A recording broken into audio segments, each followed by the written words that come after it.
He couldn't even pass by 8K a month, and after just a short while, now he's breaking $40,000 a month in commission. And it was not because of a sales training. I got off and I was like, fuck, it is the mindset. It is everything that I need. And that's when it took action from there. So People are talking about burnout. Salespeople, especially. Burnout, burnout, burnout, burnout. Burnout doesn't fucking exist if you operate from peace. Okay. Now, different studio, different setup. We're here in Bali and like a part of Be Relentless method, client interviews and case studies and stories. Today, I have probably one of the dearest stories to me. One of the stories that really give me the pleasure of even thinking about it as a result, because what you will hear today, it's probably be one of the shifts in your mind that might shift your way how you look at the world and what is needed. So I would like to say stay here, be here, because we are meeting Jakob King, the man who was living literally in a room that was not even fixed. He couldn't even pass by 8K a month, and after just a short while, now he's breaking $40,000 a month in commission. And it was not because of a sales training. It was not because of another objection handling technique, but something different. Stay here, and we're gonna have a lot of fun today. Okay, welcome, Jakob. Welcome in my world, in my side of the world. How are thanks you for doing having today? me, mate. Yeah, doing very good, man. Good to be here. Well, I'm even more happy to see you in person. I'm still surprised how big of a man you are, mate. We have been meeting over Zoom in the last 3 months, 4 months, how long it have been, and sometimes the camera lies, It right? does. It does. So You too, mate. You too. You're a big lad. yeah, I look like a chopstick next to you. Anyway, I'm so happy to see you here in Bali, and I'm so happy to meet you in person and get to know you even better and really make another friend. Yeah, couldn't miss it, mate. No, I saw the opportunity to come back to Bali. I absolutely love it here, and to meet you in person, it's only a bonus on top of that, right? So I mean, look, energy is energy. It can be transferred over Zoom, over phone, over letters. It have been like there, yeah. but kind of it's special thing when you have someone eye to eye in person, Mm. and I'm happy about that. Anyway, let's not bother people with our sentimental shit Yeah, that's all right. over here, right? We're here for hours, mate. We'll express love to each Yeah. other. The reason why we're here is because I really wanted to share your story from your lenses, not from mine, from your perspective, because it's kind of unique, Yeah, and it's kind of something that you should be proud of, 100%. as much as I am proud of yourself and the progress that you have done. So let's start from the beginning. Jakob, what do you sell? What do you do for a living? And give a little bit of insight about your journey at the moment. Yeah, so obviously a high ticket closer. I've been in the space, I think the end of 2023, I got into it. And I've been floating around a few different offers, mostly in which the property kind of biz op space, couple of server space roles as well, but property solely. Okay. And got into closing. So obviously that first stint was just setting, learning the skill, jumped into setting. And then got my first closing opportunity September of 24, Yeah. right? And from there, I was just kind of floating around, like you said, the 8K month. I just couldn't quite crack it. And What do you think was missing? Like, what were that presented obstacles in that moment that you were facing? yeah, well, looking back now, it's obvious to tell, right? Because just being where I am now, but it was just, I was so compacted and so focused on skill set, right? Skill set. And obviously with that Frankensteining the process, but also obviously it was a big mindset thing. And When you say mindset, what was happening? I was being too attached being too attached to the process, being too attached to the outcomes, being too in your mind about KPIs, about, you know, if your job's going to be there at the end of the month because of how you're performing and whatnot. So just constantly weighed down. And my fix to that was just to constantly keep upselling, keep buying different programs, keep learning new styles and thinking that was going to solve the problem. And it become all the way up to a point where a pivotal point in October of last year, Justin, our good friend Justin, my sales manager at the time, your current client as well, tapped me on the shoulder and was like, dude, you need to start performing. You know, you need to start performing. Like, I'm your mate, but I'm also I'm your boss. I need to make sure the business runs. And he said, you got to start upping your game, you know? And that was like the first kind of realization that mindset could have been the problem, because that next couple of weeks after I got tapped on the shoulder, I did like six sales. I was on 4 for the month, 6, and then I went and did 6 more. Yeah. And he gave me that time frame. And I was like, when I really shifted into gear going, oh my God, everything's on the line. And, you know, the mindset shift kind of happened then to kind of, I don't know where I'm going with this. Mindset shift kind of happened then to, you know, get my ass in order, basically. Yeah. Right. And kind of what happened from there, I kind of fell away from it again, you know, because I was on a bit How does that fell look like? Well, I was on such a high, right? I was on such a high that I felt like I was the top shit after I got tapped on the shoulder, pulled myself from the deep, that I got complacent again, right? And then that was in November, and then December I fell off again. I think December I got like 8 sales for the whole month, right? And then that self-sabotaging pattern that is happening, and it's very common. It's not you only, right? It's salespeople, every performance-based professional, not every, obviously, but many face that self-sabotaging pattern. And especially when they kind of break through their ceiling and it comes like a new reality, they start earning a little bit more, they get complacent, like you said, and then poof. Yeah. And I think what was happening is like once you, like let's say you screw up a call, right? Or you think you screw up a call, right? You might not have you could have gone through that process and you could have done it perfectly, but if they didn't buy, your mentality was you screwed up the call because you didn't get the sale. So you take that into the next one and you try and nitpick the last one. You go, okay, I got to do this differently in order to get the sale. Yeah. And then that just compounds and compounds and you end up being so disconnected, unpresent and away from actually helping that person out. But I want to get back to before. So that kind of kept happening right up until I think February I joined you. Yeah. And it was just another conversation that I was having with Justin. I was saying, oh, I'm going to buy this program. I think this is going to be it. You know, this is going to be the thing that fixes me. Yeah. And then Justin goes, you know, I've done role plays with you. I know where you are. I know your ability. Yeah. Like, have you considered it's not your skill set? Have you considered it's actually up here? And I was like, maybe.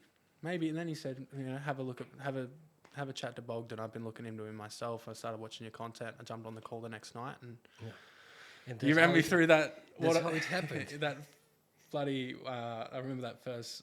I suppose your strategy session or your closing call, whatever you call it, which it wasn't a closing call. It was just like a chat. Yeah, it was just like a deep chat. I got off and I was like, "Fuck! It is the mindset. It is everything that I need." And that's when I kind of took action from there. So when I started, my best K was 8K a month. At the time of joining, it was 14% close rate. Yeah.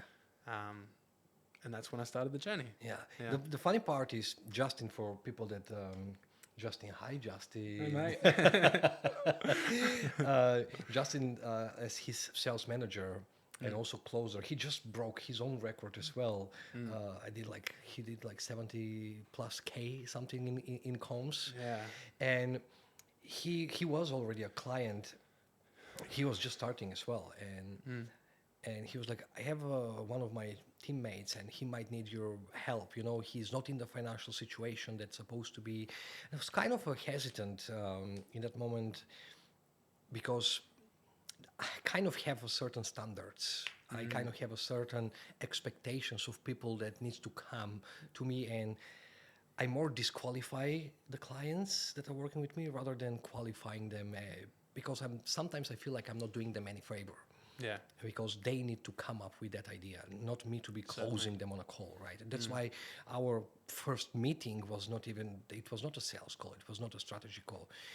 And I'm usually looking for a very strong, deep commitment from everyone that has an interest to work with me, because I know that I'm gonna go all in, but I need to make sure that you're gonna take a leverage on yourself, and you're gonna go all in if we are doing the work, 100%. because it's not a joke, and it's not a joke, No, right? no. Yeah, or we're gonna do the work properly, or we don't do any work. You know, I cannot care less if you can.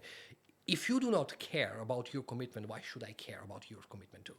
Yeah, of course. Right? Yeah. So that's what it happened, and then suddenly, okay, Jacob was here, and tell about a little bit about the story, how everything happened through from a meeting to a meeting, from a session to a session, and what was happening. Yeah, I mean, obviously the first strategies, and I always comment on it to this day, like, I'm such an analytical person in the fact that I can't be present, and if I'm having a deep and meaningful conversation, I'm analyzing the techniques they're doing rather than anything else, than actually listening to it. So when I was jumping on the call, my brain doing whatever it did at the time, I was like trying to pick, I was trying to pick your process apart. Yeah. Because that was just who I was. I was a closer. I'm like, what's his process? And then I realized he doesn't have a process. He's just asking me for me. Like, he's just taking me to like these really deep places that I haven't even really thought of before. And I mean, then I just kind of had that epiphany moment on that call that it's not as easy as like mindset, because mindset in itself is such a broad terminology. So you start And often misused and misunderstood. Exactly. And I struggle to articulate it to this day. People ask me like, what does Bogdan teach? It's like, bro, I can't even explain it.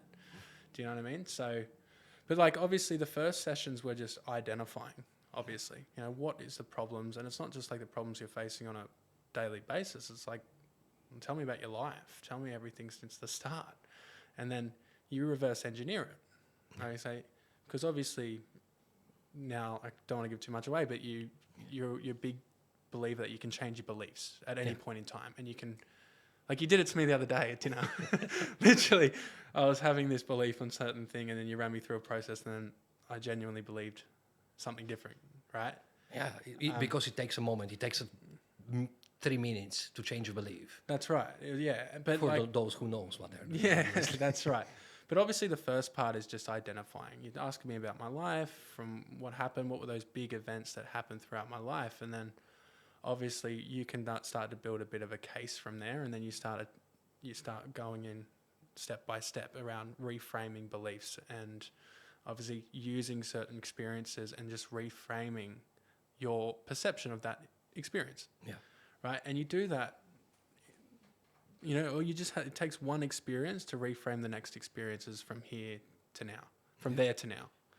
Right? So that's what the purpose was, and then obviously from there it was just maintenance, right? Like once the big shift happens, it's just maintenance. And So when we started, yeah, how's your life? Because I remember after our onboarding, right, when I took you, let's say, personal detailed history and what you just mentioned now, there is a very strong process behind it, by the way, that I have created in the last 9 years, where we can really get to know some of the root causes of what's happening. It's not what is now, but where it comes from. I don't believe in the current situation, because everything led to that current situation. Correct. And we need to understand what is there and what is the process that you are creating this current situation. And when we break that process and change the process, results change. Correct. Right? So I wanted to understand like what is going on. And I remember in that moment, I was like, dude, go and fix your fucking room first. yeah, mate, yeah. Oh yeah. So I remember obviously the call. I was in Phuket. I was living in like a hotel room, and it was just like, I remember the analogy you used. I'm like, you got to go clean your room, because everything around you in your room is data in your brain. It's like I had pants on the floor, the bed wasn't made. It was just a lot of losses in that day. You know what I mean? Just that just kind of fed into the mindset that you have on that daily basis, right? So that was the first thing that you told me. But no, life was, for anyone that knows me on a bit of a deeper level, on a bit of a personal level, knows that, you know, I'm very anxious, or I was very anxious. And with everything, you know, like it just wasn't about certain topics. Like some people feel anxious. I just felt like at the time I had this chronic anxiety, and that was my excuse to not doing things and everything else. So that's been the biggest thing that's obviously changed since going through the work with you. But life was very living in the future, like always scared about what was happening in the future. You know, being like what you call the cause and effect, blaming everything else on everybody else except myself.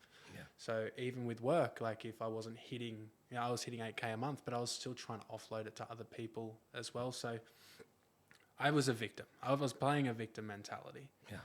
Right. And that's the best way I can explain how my life was before. And I didn't really have any goals. I was claiming that I was doing really, really well to the people that were asking, and I was hiding behind like my ego as well. Exactly. But people didn't realize I wasn't doing well. You know, I wasn't doing well financially. I wasn't in the right headspace. And obviously everything compounds and you don't get any. Yeah, that's kind of what life was. I still remember one of the first beginning sessions when we were literally processing and, let's say, deleting those type of negative emotions or something else. What happened then? It was one session when The long session. Yeah. I was speaking about this to someone just recently, because obviously going back to what I was saying before about being very analytical, you know, and obviously without giving too much away, again, it's a bit of like a hypnotherapy kind of session. No, it's hypnotic, but it's not all hypnosis. Well, that's what I mean. You're talking about the big long one, or the one? The long one that. There's so many. There are so many that we did, yeah. right? Like there's different. There was a couple. The one that was like 3 hours, 4 hour session where we were deleting That's the one. all the negative emotions from the moment you were born until today. Yeah. So that was a massive that was a massive session in time frame, but and in impact. So obviously don't want to go into too much, but I mean, going back to what I was saying, I was like very analytical. Even, you know, I'm always trying to pick things apart. That's how my brain works, you know. But this session kind of changed everything in a way. It's a bit hard to talk about, but basically, this is when it really hit home that I am so in control of my beliefs. Yeah. You know, this is where it all happened for me. And you found those big events that happened in my life, and it wasn't even like events. It was just my subconscious mind finding those events, right? And then you being able to run me through that process and being able to reframe my way of thinking in the way that you did it. And then the other side of that call, I think it was a 3-hour session or something. Yeah. And then on the other side of that, it's a bit of a wig out, to be completely honest, because you're at a baseline. You're always operating at, like, if you're talking about anxiousness, like a flight or fight, or flight, or whatever it's called. Yeah. So you're constantly on the, you know, on high alert basically. And up until now, after that session, you're very present. I like to call it as baseline. It's the hardest thing. It's the easiest way I can describe it, is you're just so present. If something's coming up, if a feeling's coming up, you know that you can make that feeling whatever you want. You can turn that fear into In comfort. fact, you couldn't even feel fear anymore. You were searching back to... Well, that's right. Yeah, that's what I mean. But you intercept it before it comes. You know what I mean? So what you once perceived as fear, you're able to reframe it before it affects you. Yeah. You know what I mean? And you can make it any kind of emotion you want, right? It's like the same, but those don't even really come up for me anymore, because between, you know, the heart-brain coherence in the morning and the evening and in the middle of the day, you're just at such a peaceful state that it doesn't even have the chance to hit you. And when you have a peaceful state, are you perform better, or you need to be angry and pumped up so you can perform better? Like most of the people are going to teach you, you need to go and just fucking do it, right? Like get a motivational talk of Tony Robbins and just pump yourself up and go do the calls. Is that what was helping you, or it was helping you coming from a peace? 100%. And this is the best way I like to explain this. If you're in a peaceful state, let's say you're out with your friends and you're having a happy time, why do you think time goes so quickly? Yeah. Do you know what I mean? Because it's not strenuous. It doesn't tire you out. Yeah. Do you know what I mean? It's the same thing in sales. If you're in a peaceful state throughout the day, you have more capacity. Yeah. Right? And I don't even like to use the word capacity because it doesn't feel like you are exerting energy, basically. Right?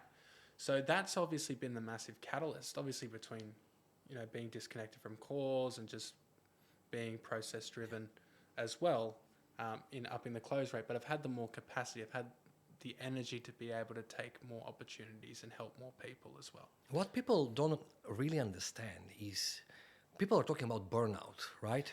Salespeople, especially, burnout. And anyone that works many hours or some complicated, let's say, job descriptions that people have. Burnout does not fucking exist if you operate from peace. What you're going to be burnout? Burnout is emotional drainage on your mind and your body. So if you're consistently under stress, if you're consistently anxious through your day-to-day on your calls and carrying that from a call to call, of course, after 4 calls, you're going to be drained and you wouldn't be even capable to talk more. And then one day, second day, you can push it through with your persistence. You can then, after 1 month, 5 months, 6 months, a year, people get sick, people burn out, they don't want to do the job anymore, simply because it's emotional drainage, because you're operating from a cortisol and adrenaline and not operating from oxytocin, dopamine, endorphin, all those good hormones that are happening when you are coming from calm and peace. And it's still, some people cannot get it. People say, oh, but if you're a UFC fighter, right? If you're a UFC fighter, you need to enter that anger. Do you? Yeah.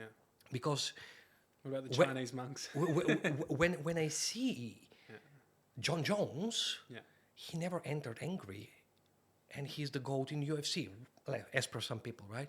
If you see GSP in UFC, I don't see him angry or fearful or any type of emotion. In fact, he's neutral. He's coming from a place. He knows what to do.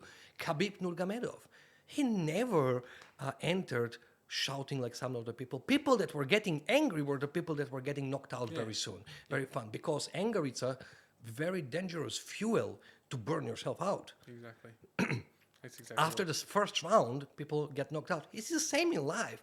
So imagine if you're burning unnecessary fuel every day, every moment, just because you decide to worry about something. Well, that's right. It's like what's everyone's tactic before the fight is to get into your head and make them angry. Why do you do that? It's because when you're angry, you go away from the game plan, you go away from what works, and you sabotage yourself.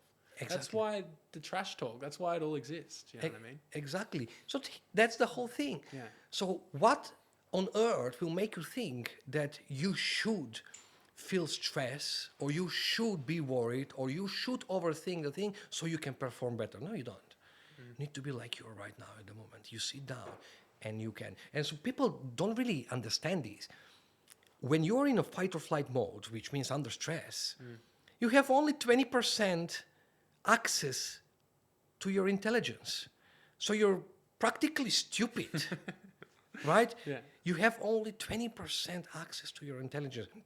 No matter the fact on the side that your digestive system does not work, your immune system does not work, you have only access to 20% of your knowledge. So go you gain your skills as much as you want, like do whatever you want.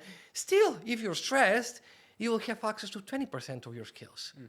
It does not make any fucking sense. 100%. That's why I've noticed 2 people are going to be coached by the same coach, the same program, the same training, the same hours, on the same offer, managed by the same manager, and one performs great and another one not. Why? That's the reason why. Exactly right. That emotional conditioning behind that is running through your nervous system is the key to everything. It's so true. It's so true. And that's why that session, kind of going back to your session, is so important, because you explain it as one, because like you talk about it, it's like you were born with zero emotions. You were born happy. Zero negative emotions. Zero negative emotions, sorry. So you're born happy. You don't have a worry until you get your first ache, until you have your first pain, until you have your first fright, until you have your first... And it's lineal. Like it gradually, with every experience it happens, it gets more lineal. It gets Piles more, up. Exactly. It gets more, I suppose, more painful. And so going back and reversing that from the very, very start, and then being able to be like a domino effect for all those other events and get back to that happy state,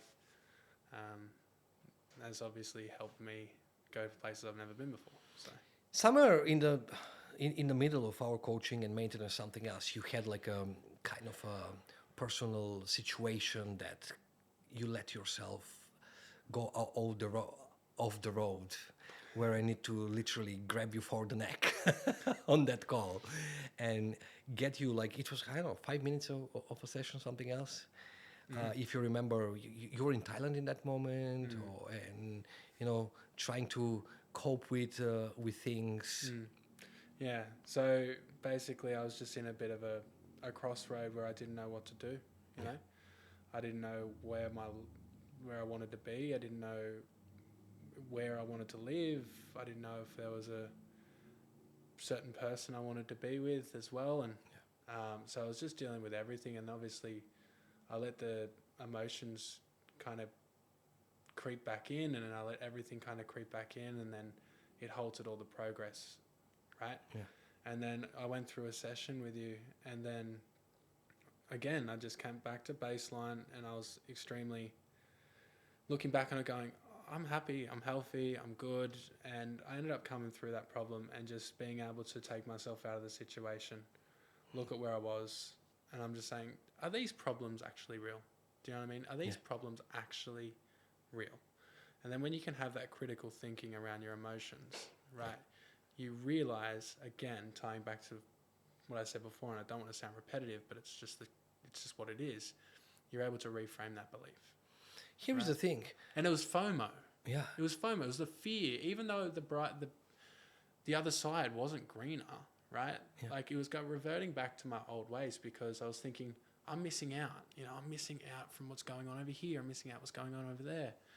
And, you know, I just didn't let myself just be present, and I don't know what happened then, but... Here's the thing. What is a problem?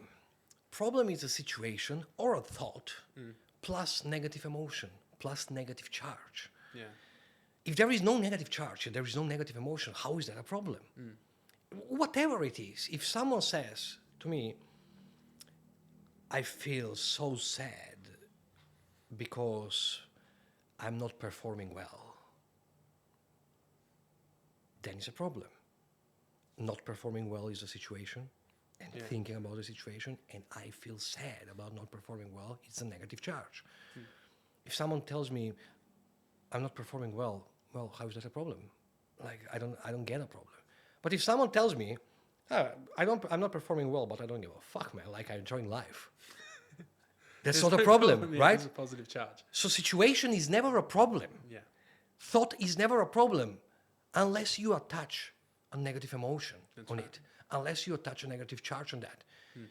And we create that part. Thoughts are neutral in nature. We are the meaning makers. Yeah. Our experience of negative or a positive emotion will literally be defined by the meaning that we assign You assign to it. on that thought. If we assign a shitty meaning, shitty emotion, suit yourself. Yeah. If you assign a positive meaning, then it's a positive emotion. Off you go, enjoy your life. Yeah. So who is in charge of our emotions? Yeah. And once you know the process around that, that's kind of going back to what I was saying before. Whenever you see that feeling come on it, you've got the power to assign that positive charge rather than it metastasizing into a negative emotion. And it's not all that mainstream bullshit positive thinking or anything like that, but understanding that what you believe might not be even true. That's right. It might be a just misconception, a misinformation, missing information that we are consistently doing it, and we just created a certain belief, accepted it as true, rehearsed it for years, and suddenly it's sabotaging us right now at the moment. Yeah. So fast forward, what happened with your life? What happened with your career? Well, it's actually been a very, very progressive, since obviously starting training with you. I think I started in February, like I said. I think as we're recording this, it's, what is it, May? End of May? Oh, end of June? What is it? End of June. It's 27th of June or 26th of June now. 27th of June. So I've been consistently going up and up and up. So for reference, my best month when I started, I think was around 8.5K or something. I think the next month, after month one, it was, 13 or 14K. Month after that, I cracked the 20. Month after that, I cracked the 25. Last month was 32. And then on this month now, I mean, I'm 5 days left. I'm already sitting around 35 with bonuses, 34 with bonuses. Okay. So hopefully hit the 40. But obviously, money's not everything, right? But money can provide you a lifestyle. Yeah. And once you're in charge of your promotions, you can be very, very happy. So going back to what we were talking about before, me not being happy where I was and figuring out the missing side, I can now comfortably say I'm settled down in a single location. Yeah. Got a house. I know what makes me happy. I know how to maintain my happiness. So right now I work.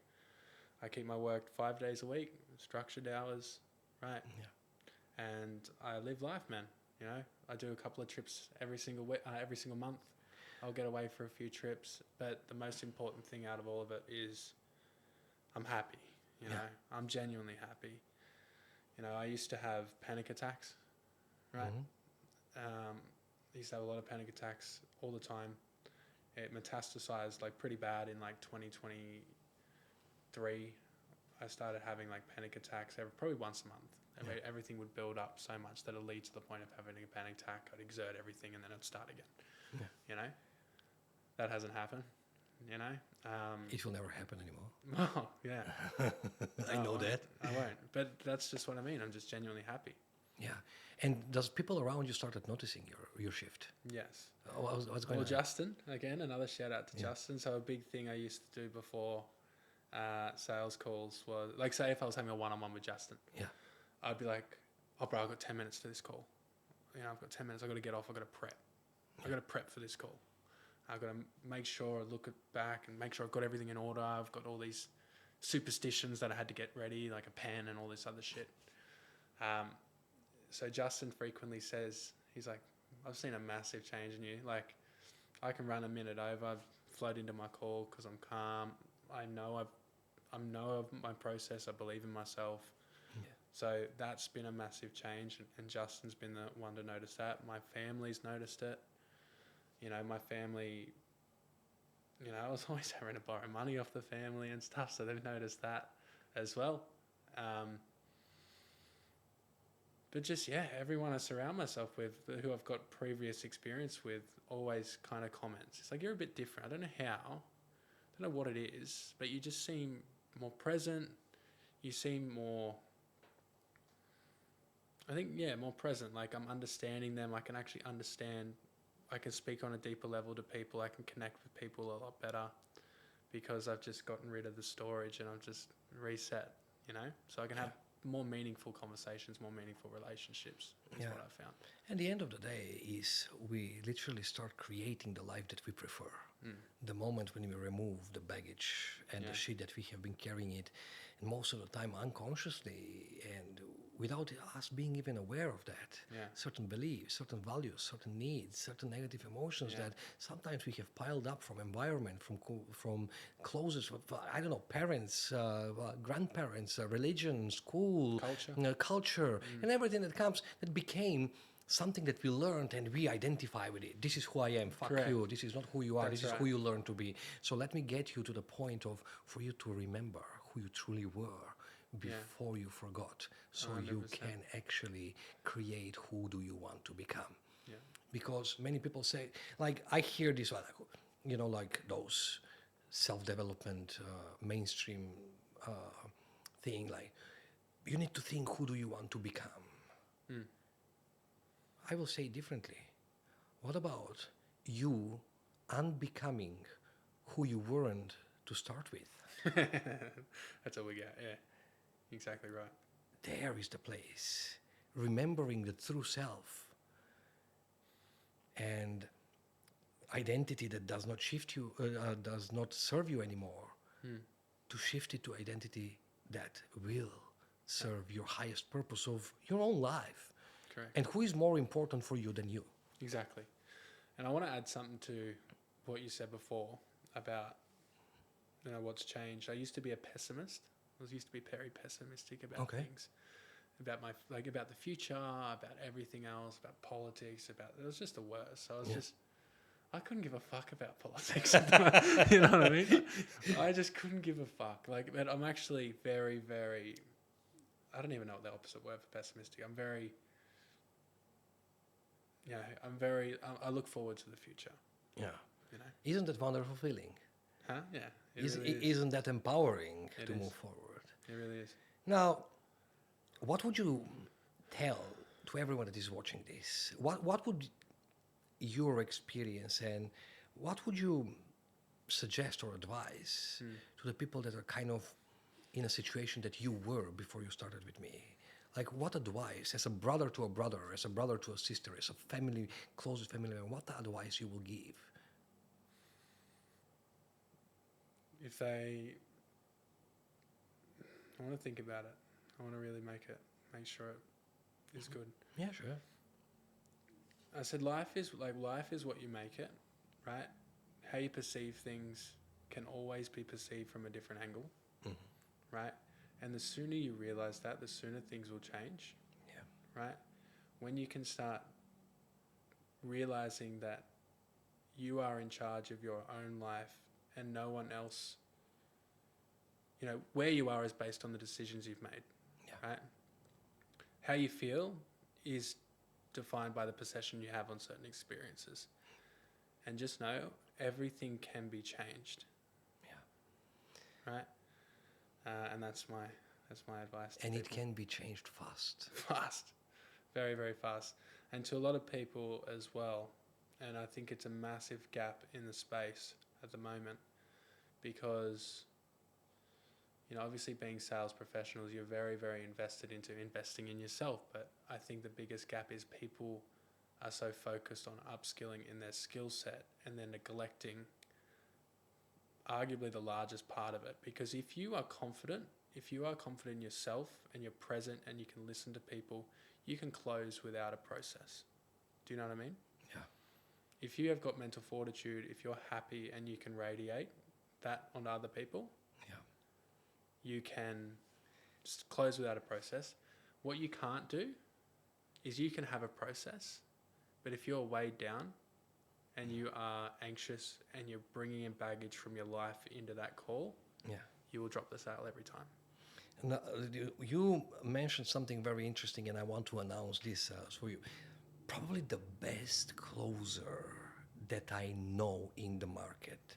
And probably not many of you that don't know him because he doesn't give a fuck. He doesn't expose himself. Real low-key, Over $500 million cash collected in the high ticket space in the last, I think, 5 or 6 years.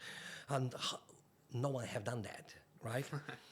He has no fucking process. He's a very good friend of mine, and I will have him as a guest here on Be Relentless Method somewhere in July, between I think like 15 July. He should be coming to Bali. We're doing some charity organization with him as well.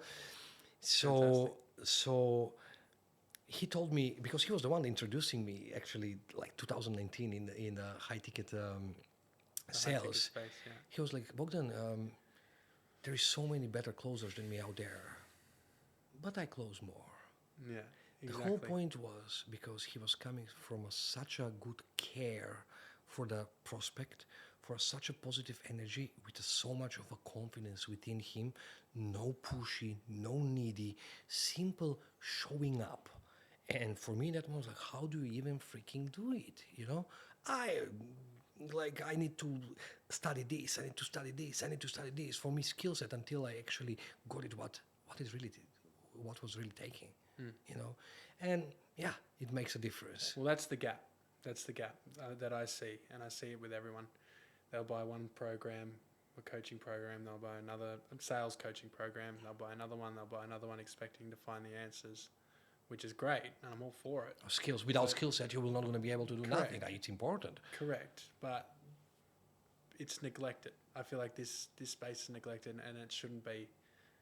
But it's just not.